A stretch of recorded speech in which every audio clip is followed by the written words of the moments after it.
द्राक्ष के सभी किसानों को मेरा नमस्कार। मेरा नाम सुबोध कुमार गुप्ता है और मैं क्रॉप मैनेजर हूँ धानुका एग्रीटेक लिमिटेड में।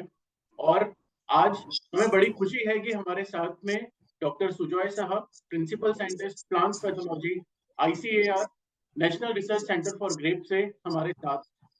जैसा कि इस बार का सीजन हमारे किसान भाइयों के लिए, हमारे द्राक्ष के किसानों के लिए चैलेंजिंग भरा रहा, साथ ही साथ हमारे किसानों ने अच्छी आमदनी और उत्पादन भी प्राप्त किया। तो हम नए साल की शुरुआत कैसे करें, इसीलिए हमारे साथ में डॉक्टर सुजॉय साहा सर साथ में हैं, ताकि हमारे द्राक्ष के किसानों को जो अप्रैल प्रूनिंग के बाद में क्या-क्या स्टेप्स वो उनको लेने हैं, उसके बारे में आज हम चर्चा कर सकें। सर, आपका बहुत-बहुत स्वागत और अभिनंदन है।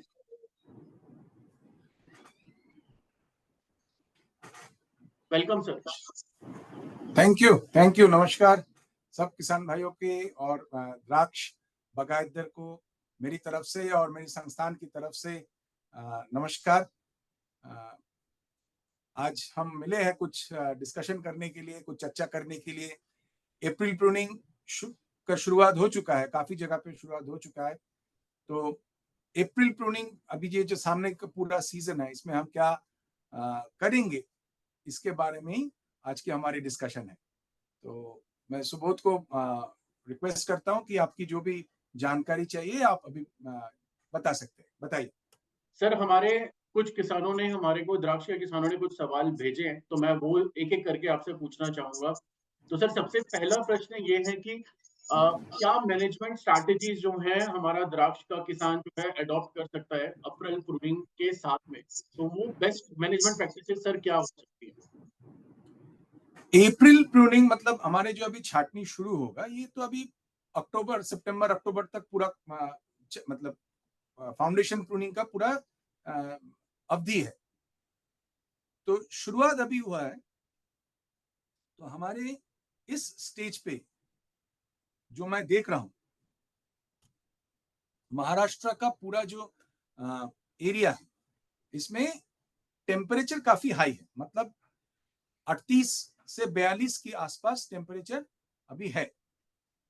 और ह्यूमिडिटी भी काफी कम, कुछ एरिया में ज्यादा, कहीं पे हल्का पाउस भी हुआ है।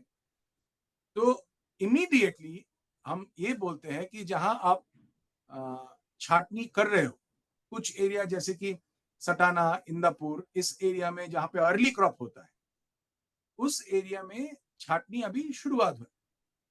तो इसमें हमें पहला काम तो ये रहेगा कि पानी का जो फवारनी वो केन्स पे, कॉर्डन्स पे होना चाहिए, क्योंकि टेम्परेचर इतना हाई है। तो ये किसान, हमारे जो ग्रेप ग्रोअर्स है, ये नॉर्मल स्ट्रेटेजी है, वो हर साल लेते हैं कि कॉर्डन के ऊपर पानी का फवारनी वो करते हैं। बारिश अभी है नहीं, मतलब टेम्परेचर हाई है, वही मैं बार बार बोल रहा हूं। तो लेकिन इसी मौसम पे कभी भी प्री मानसून शावर्स या बारिश हल्का फुल्का आना चालू हो जाएगा। बारिश आने के तुरंत बाद जब मिट्टी थोड़ा गीला है, मैं ये कहता हूं कि एक राउंड ट्राइकोडर्मा ड्रिप से छोड़ना बहुत जरूरी है। हल्का बारिश, मॉडरेट पाउस जब भी हो, तो एक राउंड ट्राइकोडर्मा आप जरूर मिट्टी में छोड़ दीजिए। छाटनी आप जब करेंगे, उसमें जो केन्स है, उसमें जो पत्ता है, पान है, ये कभी भी मिट्टी के ऊपर आप छोड़ के मत रखिएगा, क्योंकि पिछले साल की जो इन्फेक्शन है वो इसी सब में, जहां पे पुराना पत्ता, पुराना केन्स पे ही इसका वो जो बुर्शी है, जीवाणु है, वो रह जाते हैं। और जहां थोड़ा सा बारिश मिले तो ये फिर निकल के आ जाएगा। ये कोई भी बीमारी, सिर्फ अंगूर की नहीं, कोई भी बीमारी में हम ये बोलते हैं हमारे किसान भाइयों को कि पुराना इन्फेक्शन से ही नया इन्फेक्शन शुरू होता है, नए इन्फेक्शन कहीं से नए उड़ के नहीं आएगा। इसीलिए मिट्टी को साफ रखना बहुत जरूरी है। जो आपने छाटनी के बाद जो मटेरियल है, उसको आप कोई भी खाद की जो गड्ढा है उसमें डाल दीजिए और उसको रीयूज करिए। उसमें थोड़ा सा आप FIM बनाइए, फार्मियर बनाइए, जो ऑर्गेनिक खाद है वो बनाइए और उसको रीयूज करिए। उसको कभी भी खेत के ऊपर जलाना नहीं है, कभी भी खेत के ऊपर जलाना नहीं है। उसमें 2-3 चीजों का प्रॉब्लम होता है। एक तो मिट्टी में जो हमारे सारे बुरशी है, जो कि सारे जीवाणु है, जिसके जो हमको हेल्प करता है, जो हमारे मित्र है, वो खत्म हो जाता है और प्रदूषण होता है। तो ये हम कभी हमारे शेतकरी मित्रों को नहीं बोलेंगे कि आप ये करो। हम ये चाहते हैं कि उसको आप खाद बनाएं और इसको यूज करें, सब्जी भाजी पाला में यूज कर सकते हैं। तो ये रहा हमारे सैनिटेशन मेजर। सैनिटेशन का होना बहुत जरूरी है कि जब तक हम, ये बहुत बार हमने देखे हैं कि जब ये अप्रैल छाटनी होता है ना, तो किसान उसको छोड़ देते हैं कि चलो जो भी है, थोड़ा सा वीड चल रहा है, थोड़ा सा खरपतवार चल रहा है, थोड़ा सा बीमारी है तो हल्का फुल्का बीमारी हम इग्नोर करते हैं। ये सही नहीं, क्योंकि इसको हम इग्नोर करेंगे ना, ये हमें फल छाटने में रुलाएगा। और इस साल का जो हमारी एक्सपीरियंस है, वो मैं एक स्लाइड बाद में शो करने का कोशिश करूंगा कि एक्सपीरियंस क्या था। बिल्कुल सर, बिल्कुल। हाँ, तो बात ये है कि ये जो सिस्टम है कि हम अप्रैल छठ में उतना ध्यान नहीं देंगे, जब फल मिलेगा तब उसमें ध्यान दूंगा, ये नहीं है। बुनियाद से ही भविष्य बनते हैं। बिल्कुल सर। तो बुनियाद भी गड़बड़ हो जाए ना, तो क्योंकि कभी कभी मैं देखता हूं कि वाइन्स ऊपर से पूरा लटक के जमीन पे जा रहा है और जमीन से फिर हमारा इन्फेक्शन शुरू होता है। वो नहीं करना चाहिए। छाटनी का मतलब हम कुछ काट रहे हैं, तुरंत उसमें कॉपर का एक स्प्रे होना जरूरी है। मैंकोजेब भी आप कर सकते हो, ऐसे कुछ नहीं है कि कॉपर ही करना है। मैंकोजेब या कॉपर मतलब कोई भी स्पर्श जनित जो बुरशीनाशक है, वो एक बार आप फवारनी कर दो। उसमें क्या होगा, मलम पट्टी हो जाएगा। जहां आप काट रहे हो, जहां पे आप छाटनी कर रहे हो, उसमें एक मलम पट्टी हो जाएगा और उसके ऊपर से कोई भी विषाणु या जीवाणु कुछ का इंफेक्शन का जो प्रोबेबिलिटी है वो कम हो सकता है। तो इस स्टेज पे हम इतना ही ध्यान रखें कि साफ रखें सैनिटेशन, और छाटनी के तुरंत बाद एक बार ड्रिप मध्ये ट्राइकोडर्मा छोड़ दे और कॉपर का एक स्प्रे छाटनी के बाद करें। तो इनिशियल स्टेजेस में नेक्स्ट 1-1.5 महीने में जहां पे पूरा छाटनी का प्रोसेस चलेगा, ये होना जरूरी है। सर, दूसरा प्रश्न ये है कि इस बार देखा जा रहा है कि फ्रूट प्रूनिंग में भी बैक्टीरियल लीफ स्पॉट और एंथ्रेक्नोज मेजर प्रॉब्लम फार्मर्स को फेस करना पड़ा। अगर अप्रैल प्रूनिंग की हम बात करें तो कितना जो है हमें ध्यान रखना चाहिए बैक्टीरियल करपा को लेकर के और एंथ्रेक्नोज को लेकर के? क्या अगर हम अप्रैल में ही सही स्टेप लेंगे, क्रिटिकल अगर जो सिचुएशन है उसको क्या हम मैनेज कर पाएंगे कैसे? देखो, बैक्टीरियल कार्पा और जीवाणु और हमारे जो बुरशी कार्पा दोनों है ना, ये बेसिकली मॉइस्चर के ऊपर डिपेंड करता है, बारिश के ऊपर डिपेंड करता है। इस साल जिस क्षेत्र में, जैसे कि हम देखे हैं कि सांगली क्षेत्र में जहां पे बेरी सेटिंग के बाद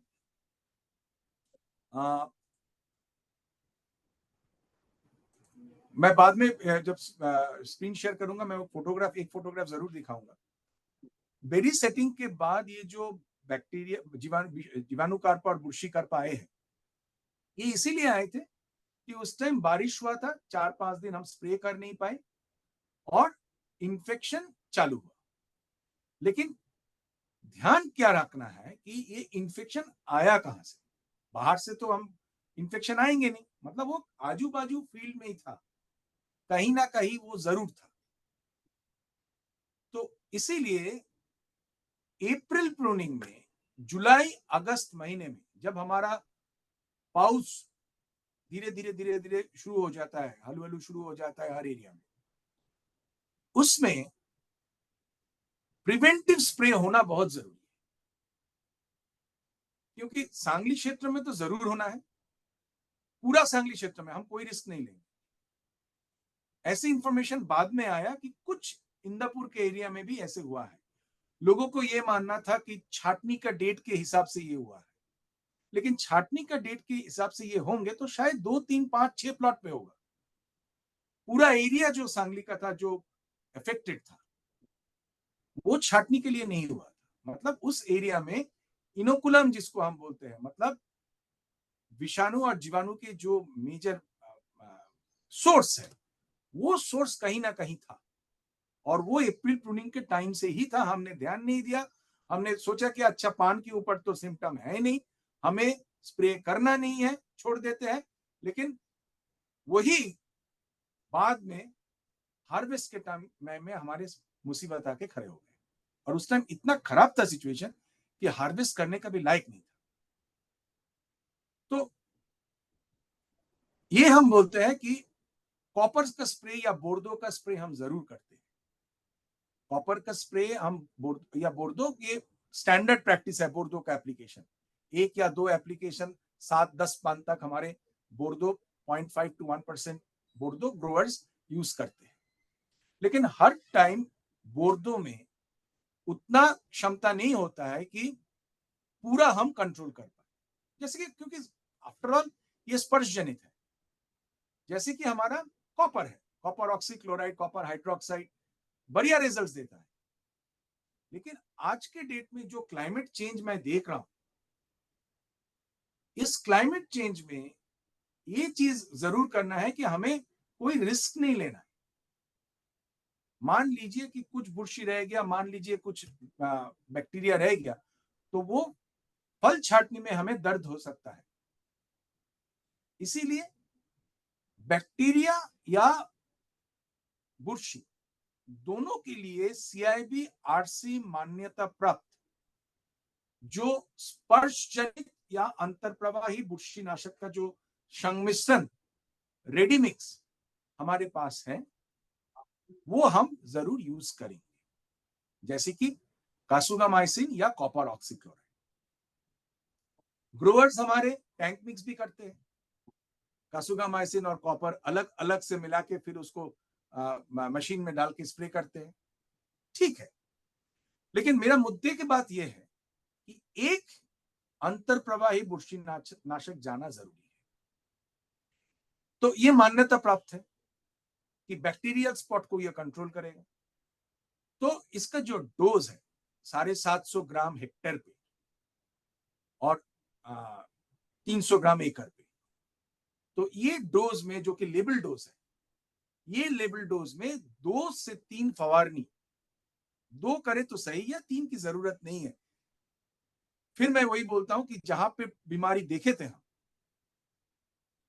वहां से तो मतलब सांगली का जो क्षेत्र में ये बीमारी था, उसमें 7 से 10 पान जब से आना चालू होगा, उसमें से ही ये मिनिमम 3 स्प्रे चालू करना जरूरी है। स्प्रे कैसे करना है? स्प्रे ऐसे करना है कि पान का कवरेज बढ़िया से बढ़िया, बारिश हो या ना हो, उसके साथ एक सिलिकॉन बेस्ड एडजुवेंट टाकी में मिक्स करके अच्छा से नहला दीजिए पौधा। हमें कोई रिस्क नहीं लेना है इस साल। अप्रैल प्रूनिंग से ही हमारा पूरा, मैं कुछ दिन पहले चर्चा सत्र में गए थे और वहां पे ग्रोअर्स के साथ मेरा यही डिस्कशन हुआ कि वेट मत करो कि जब बारिश आएगा तब दूंगा, क्योंकि इन्फेक्शन अभी भी है। तो 5-7 पान, मैक्सिमम 10 पान तक 1 या 2 फवारनी चले जाना चाहिए, कासुगामाइसिन, कॉपर ऑक्सीक्लोराइड। मैं तो ये कहता हूं कि कासुगामाइसिन कॉपर ऑक्सीक्लोराइड के साथ दोनों इसके बीच में 1 राउंड कार्बेंडाजिम प्लस मैंकोजेब, 1.5 से 2 ग्राम इसका डोज है, क्योंकि कार्बेंडाजिम एक अच्छा दवा है जो कि बुरशी कार्पा को कंट्रोल करता है। लेकिन इसी में एक चेतावनी भी है। हमारी जो लेबोरेटरी का इन हाउस स्टडी है, उसमें हमें देखा गया है कि कार्बेंडाजिम से बेटर रिजल्ट कोई ट्रायजोल देता है। शिंडा मारने के लिए हमारे ग्रोअर 0.5 मिली हेक्सा या डाइफेन यूज करता है, हेक्साकोनाजोल या डाइफेनोकोनाजोल। मैं ये कहता हूं कि 0.5 मिली की जगह 1 मिली यूज करो, उसमें शेंडा मारने का काम, शेंडा मारने मतलब वेजिटेटिव ग्रोथ कम करने का, ये भी हो जाएगा। और सेकेंडली आपकी जो एंथ्रैक्नोज है, आपकी जो बुर्शी कार्पा है, वो कंट्रोल होगा। तो 2 राउंड हमारा चला गया कासुगामाइसिन कॉपर ऑक्सीक्लोराइड, बीच में 1 राउंड आप कार्बेंडाजिम मैंकोजेब या एक ट्रायाजोल का फवारनी कर सकते हैं। बारिश जब आए, मतलब जुलाई अगस्त, 2-3 फवारनी ट्राइकोडर्मा का हो जाना चाहिए, 2-3 फवारनी, क्योंकि इस टाइम हमें बुर्शी नाशक जो है, बुर्शी जो मित्र बुर्शी है, उसको हम बिल्डअप करेंगे, वो ऐसे बनता है। तो ये हम अभी करेंगे ना, तो शायद ये जो पुराना इन्फेक्शन है, जो ऑलरेडी फील्ड पे है, पुराना कॉर्डेंस पे है, पुराना केन्स पे है, इसको हम कंट्रोल कर पाएंगे, क्योंकि ये हमारे लिए इस सीजन में बहुत ही जरूरी है। और मैं ये चाहता हूं कि जिसके पास मतलब ये केमिकल है, वो अवेयरनेस के लिए जो भी करना है, क्योंकि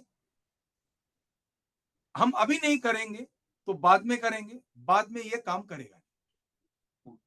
इस साल जो हुआ है, जो सिचुएशन में हम केमिकल स्प्रे शुरू किए थे, वो एक ऐसी सिचुएशन है, क्योंकि ये जो बैक्टीरिया और बुर्शी सांगली एरिया में आए हैं, वो नॉर्मल जो हमारे बैक्टीरिया और बुर्शी है उससे थोड़ा हटके है। क्यों हटके है, ये एक बड़ा साइंस है, ये फोरम में मैं बताऊंगा, लेकिन वो स्टडीज हमारे अभी भी लैब में चालू है। तो इसीलिए ये हम चाहते हैं कि अब जितने हो सके growers meeting, digital media, print media, awareness meeting करके ये इंफॉर्मेशन जरूर दीजिए कि पुराना इन्फेक्शन को हटाना जरूरी है। 2 फवारनी कासुगामाइसिन कॉपर ऑक्सीक्लोराइड जाना चाहिए, जिसका वेबसाइट नाम शायद कोनिका है, तो ये जाना चाहिए और ठीक डोज पे जाना चाहिए। फ्रेश मटेरियल खरीदना चाहिए, पुराना मटेरियल नहीं, एक्सपायरी देख के स्प्रे फवारनी करो। ये रहा स्ट्रेटेजी इनिशियल। बाकी जब बारिश आएगा, मान लीजिए कि बारिश आया ही नहीं, मान लीजिए कि उतना ह्यूमिडिटी डेवलप हुआ ही नहीं, तो हमारे लिए थोड़ा रहम हो जाएगा, चलो कोई बात नहीं। लेकिन जब जब बारिश शुरू होगा, तब हमारे ये जो प्रैक्टिसेस है उसमें हम और भी अलर्ट हो जाएंगे। और एनआरसी ग्रेप्स इसके बारे में हर इंफॉर्मेशन देते रहते हैं, लेकिन हम ये रिक्वेस्ट करेंगे कि जिसके पास ये केमिकल है, और सिर्फ ये केमिकल नहीं, ये जो पूरा गुड एग्रीकल्चरल प्रैक्टिस है, इसको आप ग्रोअर्स तक लेके जाओ, क्योंकि सिर्फ केमिकल का बात हम करेंगे ना, तो वो डिजीज मैनेजमेंट होगा नहीं। कोई भी केमिकल 100% की डिजीज मैनेज नहीं कर सकते हैं, इन्फेक्शन होने के बाद तो कुछ नहीं कर सकते। Prevention is better than cure. इसीलिए बीमारी हो या ना हो, हैबिट ब्लैंकेट स्प्रे ये होना चाहिए पूरा द्राक्ष के एरिया।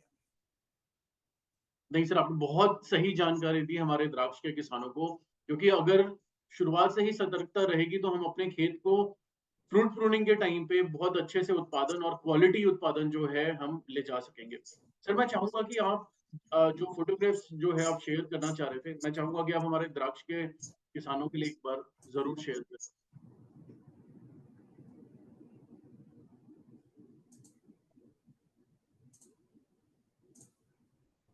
दिखाई दे रहा है? यस सर, आप ये स्टेज पे जब कोई बीमारी आता है ना, ये स्टेज पे हमारी कोई भी बीमारी है, पाउडरी हो, डाउनी हो, कार्पा हो, हम कुछ भी स्प्रे करें बहुत मुश्किल होता है। तो इसीलिए ये दृश्य हमें इस साल नहीं देखना है, क्योंकि इसमें बहुत सारे प्रॉब्लम्स होता है। प्रॉब्लम्स मतलब हमारे प्रॉब्लम्स से ज्यादा तो किसान भाइयों का होता है। उन्होंने इतना मेहनत करके इतने तक क्रॉप लेके आए, और उसके बाद ये देखना जाए तो हमारे लिए तो एक, क्योंकि कुछ दिन बाद अनफॉर्चुनेटली ये होता है, और ये हमारे लिए ना मैं ये कहता हूं कि एनआरसी ग्रेप्स का ही शायद फेलियर है कि हमने शायद इंफॉर्मेशन ठीक से दे नहीं पाए, क्योंकि ये एक्चुअली होना ही नहीं चाहिए था। हाँ, ये सही था कि बारिश हुआ था, भयानक बारिश हुआ था 2 दिन, शायद 28-29 के आसपास, और उसके बाद बगीचे के बीच में पानी था और स्प्रे मशीन अंदर घुसे नहीं। ये तो है, देयर इज, माने ये जो ऑक्यूपेशनल और ये कल्चरल और ये इश्यूज है, ये तो जरूर है, ये हम मानते हैं। लेकिन हम अप्रैल प्रूनिंग से ही इसको कस के पकड़े ना, तो शायद ये फ्रूट प्रूनिंग तक जाएगा ही नहीं।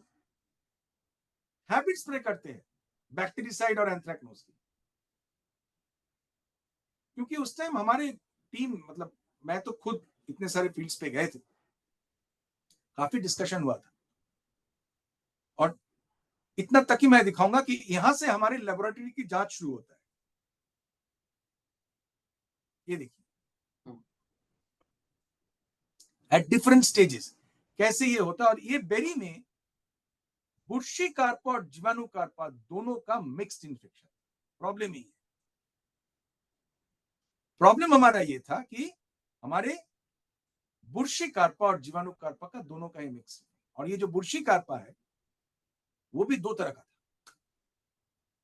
तो ये सारे इंफॉर्मेशन हम धीरे धीरे धीरे धीरे जब हमारे पास पूरा आ जाएगा, हमारे एक रिसर्च एसोसिएट बुर्शी कार्पा और एक रिसर्च एसोसिएट जीवाणु कार्पा के ऊपर पूरा लगे हैं, इसका पूरा जो क्या है कि हमारे पास ये इंफॉर्मेशन आ जाएगा, तो फिर हम बोल सकते हैं कि कुछ विंडो पे कब आप इसको स्प्रे करोगे तो इसका कंट्रोल हो सकता है। क्योंकि एक बीमारी आए और 3 बुर्शीनाशक का नाम बोल दिया, वो तो एनेक्सर 5 में है, कोई भी देख सकते हैं। एनआरसी ग्रेप्स का काम वो नहीं है। हम ये बोल सकते हैं कि ये जो जीवाणु कार्पा है, हमने पहले देखे थे क्या, जब 28 से 30 डिग्री सेंटीग्रेड का टेम्परेचर है तब इसका ग्रोथ होता है। सिमिलरली बुर्शी कार्पा में ह्यूमिडिटी हाई, जिस टाइम का मैं बात कर रहा हूं उसमें ना ह्यूमिडिटी हाई था, ना टेम्परेचर उतना हाई था। तो वही जांच चल रहा है कि कम टेम्परेचर में, कम ह्यूमिडिटी में भी ये बैक्टीरिया जो उस एरिया से हमें प्राप्त हुआ है वो ग्रो कर सकता है, और ग्रो कर सकता है तो कितना ग्रो कर सकता है। तो ऐसे हो तो फिर हम बोलेंगे कि जनवरी, जो कि हमारे डोमेस्टिक क्रॉप है, क्योंकि ये सारे बेदाना रीजन है, रेजिन रीजन, तो जनवरी फरवरी में जब एक अकाल बारिश जिसको बोलते हैं, आपातकालीन बारिश है, सडनली जो 1-2 दिन के लिए बारिश होता है, उस टाइम पे हम एक राउंड हो सकता है कि हम रिकमेंड करेंगे। अभी उसके बारे में हम कुछ नहीं बोलेंगे, अभी अप्रैल छाटनी में ऐसे शेड्यूल लेके चलेंगे। देखते हैं कि अप्रैल छाटनी के बाद जुलाई अगस्त महीने में इसका कोई प्रभाव और इसका कोई सिम्टम हम फिर देख रहे हैं, होगा तो फिर हम नेक्स्ट स्टेप पे चलेंगे। बहुत बहुत धन्यवाद सर। धानुका का आईसीएआर के साथ भी कोलैबोरेशन हुआ है, और उसके जरिए हम किसानों को सही जानकारी जो है, हमारे जो साइंटिस्ट हैं जैसे आपके साथ में आज हम जुड़े हैं, एनआरसी ग्रेप्स के जरिए, आपके जरिए हम किसानों को सही जानकारी सही समय पर जो है उपलब्ध कराने की पूरी पूरी कोशिश जो है वो करेंगे। सर, आपका बहुत बहुत धन्यवाद। आपने हमारे द्राक्ष के किसानों को सही समय पर जागरूक करने के लिए, और हमें भी आपने मोटिवेट किया कि हमें किसानों के पास में अधिक से अधिक जानकारी जो है, ये सही जानकारी पहुंचानी है जल्द से जल्द। बहुत बहुत धन्यवाद। धन्यवाद, हम फिर मिलेंगे। हमारे सीजन को चालू होने दीजिए, और फिर हम बीच बीच में आके डिस्कस करके ये काम हम आगे लेके जाएंगे। बिल्कुल, धन्यवाद sir. Thank you, thank you.